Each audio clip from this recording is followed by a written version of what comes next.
Bonjour à tous, j'espère que vous allez bien. Je fais cette vidéo pour vous présenter les différents kits que j'ai développés pour apporter un peu de verre dans cette période particulière. Donc j'ai développé 3 modèles que vous pouvez commander et acheter directement sur le site internet. Un petit modèle, un moyen et puis un plus grand. Pour la démonstration, je vais vous faire sur le plus grand. Donc je commence par vous présenter tout ce qu'on peut retrouver dans le kit. C'est-à-dire, évidemment, on commence par le contenant, donc le contenant en verre, avec bouchon en liège, et j'en propose également sur le modèle moyen un bouchon en verre. Ensuite, vous avez dans les sachets les différents substrats pour réaliser votre terrarium, c'est-à-dire un premier sachet de pouzzolane, c'est la roche qu'on met dans le fond du terrarium. Ensuite, 2 sachets de terreau, un petit sachet de sable pour venir faire la strate, et un deuxième avec quelques galets pour venir faire ensuite les décors sur le dessus. Vous verrez également sur le site, quand vous commandez votre kit, vous avez au choix 3 couleurs de sable, c'est-à-dire couleur sable beige classique. Vous avez aussi un mix noir et blanc, ainsi qu'un dernier sable couleur cuivrée. En plus de ça, vous avez des mousses bien vertes et nos végétaux. Donc ici pour le grand modèle, c'est un petit bonsaï ficus, ainsi qu'un phytonia. Et sur le phytonia, pareil, vous avez au choix 2 couleurs. Le phytonia, donc vous voyez, c'est les nervures qui sont colorées, donc vous pouvez la choisir en rose comme ici, ou sinon en version blanche. Ce que vous aurez besoin en plus de tous ces matériaux pour réaliser votre terrarium, c'est un petit bol pour faire office de poubelle de table, et ensuite quelques outils, un pinceau, alors une aiguille à tricoter, moi ça me sert à venir tasser avec son petit embout. Si vous n'en avez pas chez vous des aussi grosses, vous pouvez très bien en bricoler une avec un bouchon en liège. Ça, vous l'avez peut-être un peu plus. Et puis un pic à brochette ou ici une baguette à sushi. L'arrosage, un petit spray et également une pipette. Ça sert à venir arroser de façon précise. Si vous n'en avez pas chez vous, une cuillère à soupe, ça fait également très bien l'affaire. Donc comme vous voyez, rien de très compliqué. On peut facilement faire le terrarium chez soi après avoir reçu son kit. Maintenant, c'est parti pour la démonstration. Alors, la première étape de réalisation, ça sera de mettre dans le fond la pouzzolane. La pouzzolane, c'est la roche que je vous ai mis dans ce sachet-là. Donc c'est une roche volcanique qui est poreuse, qui va servir de drainage à votre terrarium. Alors ce qu'il faut savoir, c'est que dans chaque sachet, je vous mets exactement la quantité qu'il faut pour le volume du terrarium. Donc vous avez juste à le verser en entier. Hop. Une fois que vous avez versé votre pouzzolane, vous la répartissez bien de façon uniforme dans le terrarium. Ensuite, c'est pour ça que je vous ai séparé en 2 les sacs de terreau. C'est qu'on va d'abord en mettre une proportion et ensuite on va venir faire la strate. C'est-à-dire, donc encore une fois, je vous ai mis pile la quantité qu'il faut. Donc, un premier sachet de terreau, on vient tasser.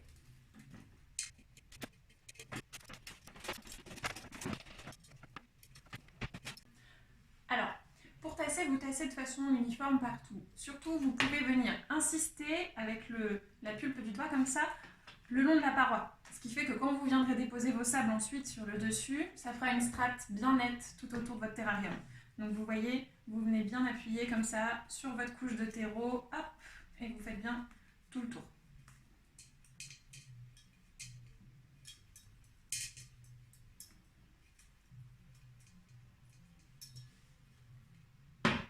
Une fois que vous avez fait ça, vous pouvez même venir, si vous en avez, mais ce n'est pas obligatoire, vous aider de votre pinceau pour venir nettoyer en faisant descendre les petits grains de sable et de terre qui seraient restés sur la paroi le long de votre couche.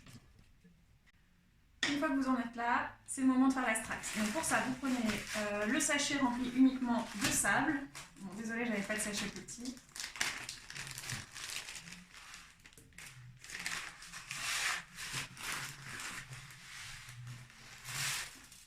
Vous en mettez évidemment partout. Et vous faites glisser vos sables sur le pourtour. Vous voyez ce que je veux dire? Ça sert à rien d'en mettre partout finalement, puisque ça ne se verra pas. On va recouvrir à nouveau de terreau ensuite par-dessus pour qu'on voit juste une strate sur toute la longueur de votre terrarium. Hop, donc vous continuez en faisant tout le tour.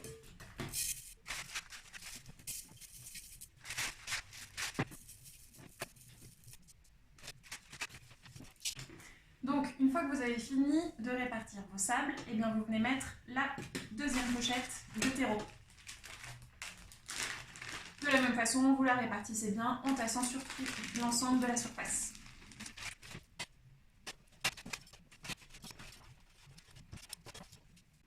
Et voilà, vous voyez, vous avez une jolie strate qui vient faire toute la surface de votre terrarium. Ensuite, on passe à la plantation des végétaux. Donc là, hop, vous prenez votre petite poubelle de table. On commence toujours par le plus gros sujet, c'est-à-dire pour ce format-là, par le petit ficus bonsaï.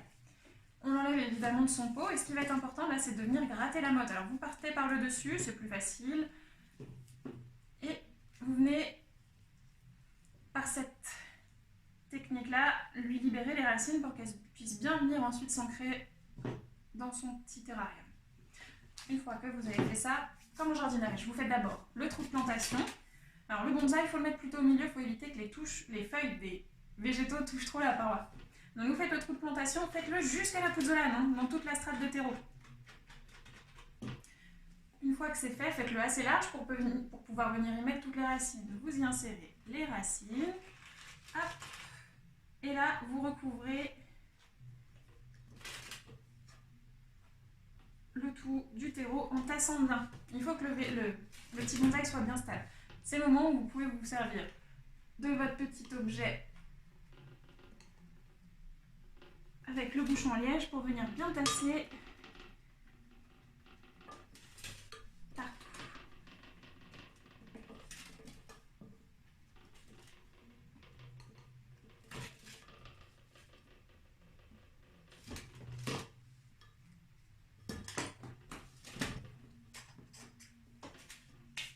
Voilà, une fois que votre bonsaï est bien planté, maintenant place au phytonia.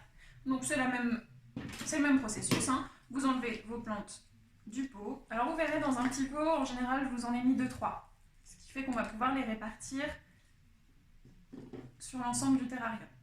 Donc là les racines sont beaucoup plus petites, hein. Dans ce cas-là vous faites le trou de plantation, évidemment en fonction, c'est-à-dire beaucoup plus petit. Hop, avec le doigt, vous venez y insérer toutes les racines. Alors les plantes peuvent se toucher entre elles, hein, c'est pas un souci, donc vous pouvez vraiment accoler votre phytonia au bonsaï. Et l'important c'est de bien tasser surtout. Il faut que quand vous tiriez sur votre plante, vous sentiez une légère résistance. Si elle vous revient tout de suite dans la main, c'est qu'elle est uniquement posée, ça ne lui ira pas. Donc dans ce cas-là, vous tassez bien partout. Vous venez mettre le deuxième.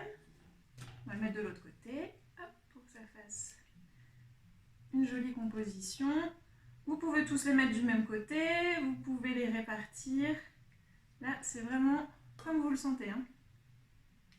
Alors, je taille quelques petites feuilles. Si sur vos plantes, il y a des feuilles un peu abîmées, n'hésitez pas à les enlever avant de les mettre dans votre terrarium. Je crois qu'il m'en reste un troisième. Hop là.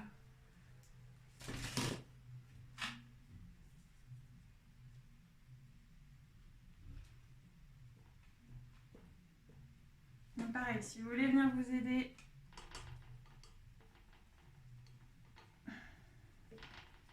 du petit bouchon en liège, c'est bien pratique.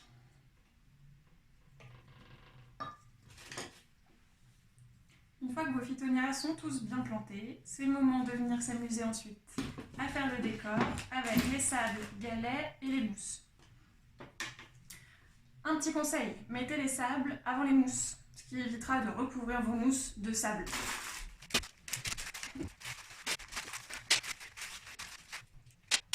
Donc moi les sables, j'aime bien les mettre au pied des phytonias, ça permet de les isoler un petit peu de la mousse qui est très humide.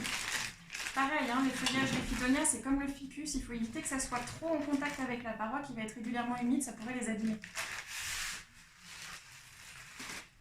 Encore une fois, j'en mets partout. Alors dans ce sachet, il y a aussi des petits galets, hein, qui viennent faire les décors. C'est pour ça que je sépare les sables des galets. Je mets d'abord les sables et puis ensuite par-dessus les galets. Donc voilà, j'en mets un petit peu au pied de mes phytonias par là. De ce côté, ici aussi.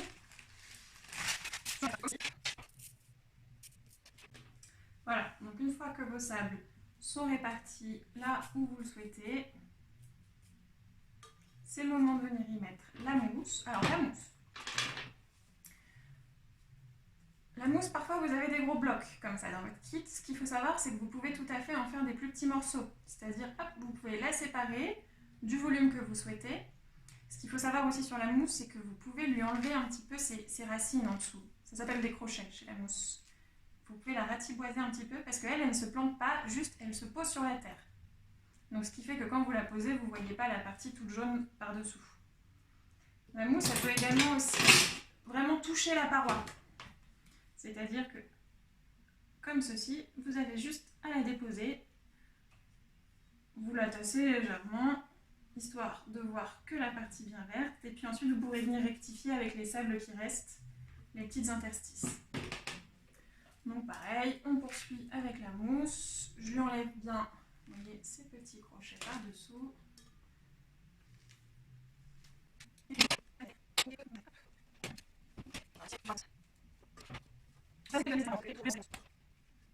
Et ensuite, si vous reste des sables, vous pouvez venir en rajouter. Alors dans ce cas-ci, minutieusement pour faire attention de ne pas recouvrir vos mousses. Et puis avec les galets, vous pouvez finir de façonner le décor. Hop.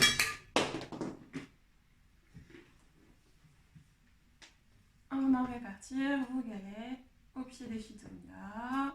Vous pouvez aussi faire un petit chemin qui passe au pied du ficus et qui relie les différentes zones du terrarium. Vous pouvez faire des petits amas comme ça de galets pour faire comme des petites plages. Voilà, c'est vraiment libre cours à votre imagination. Je pense qu'on est pas mal. Alors sur la fin, ce qui est bien, c'est avec la baguette de venir retasser au pied de votre bonsaï parce qu'on l'a un peu chahuté en plantant tout autour. Donc voilà, ça permet de venir bien le restabiliser. Si vous avez des petites manques, vous pouvez aussi y aller directement avec les doigts. Voilà. Donc lorsqu'on est à ce stade-là, eh ben, c'est le moment d'arroser. Pour ce faire, comme je vous disais, si vous avez une petite pipette, c'est plutôt sympa parce que ça permet de venir arroser comme ça de façon précise tout en nettoyant la paroi du verre. Si vous n'en avez pas, une cuillère à soupe, ça fait également très bien l'affaire. Donc ce que vous faites, c'est que vous prenez l'équivalent de 3 cuillères à soupe d'eau par plante. Hop, et vous venez le mettre au pied de vos plantes. Donc 2, 3. Je suis droitière, c'est plus facile.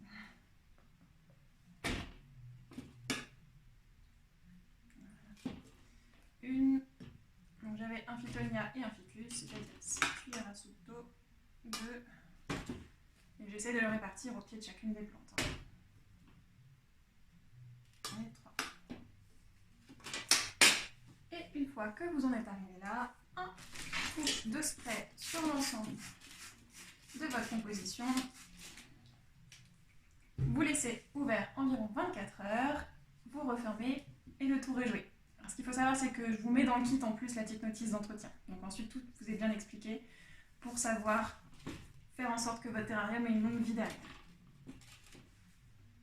Super, à bientôt!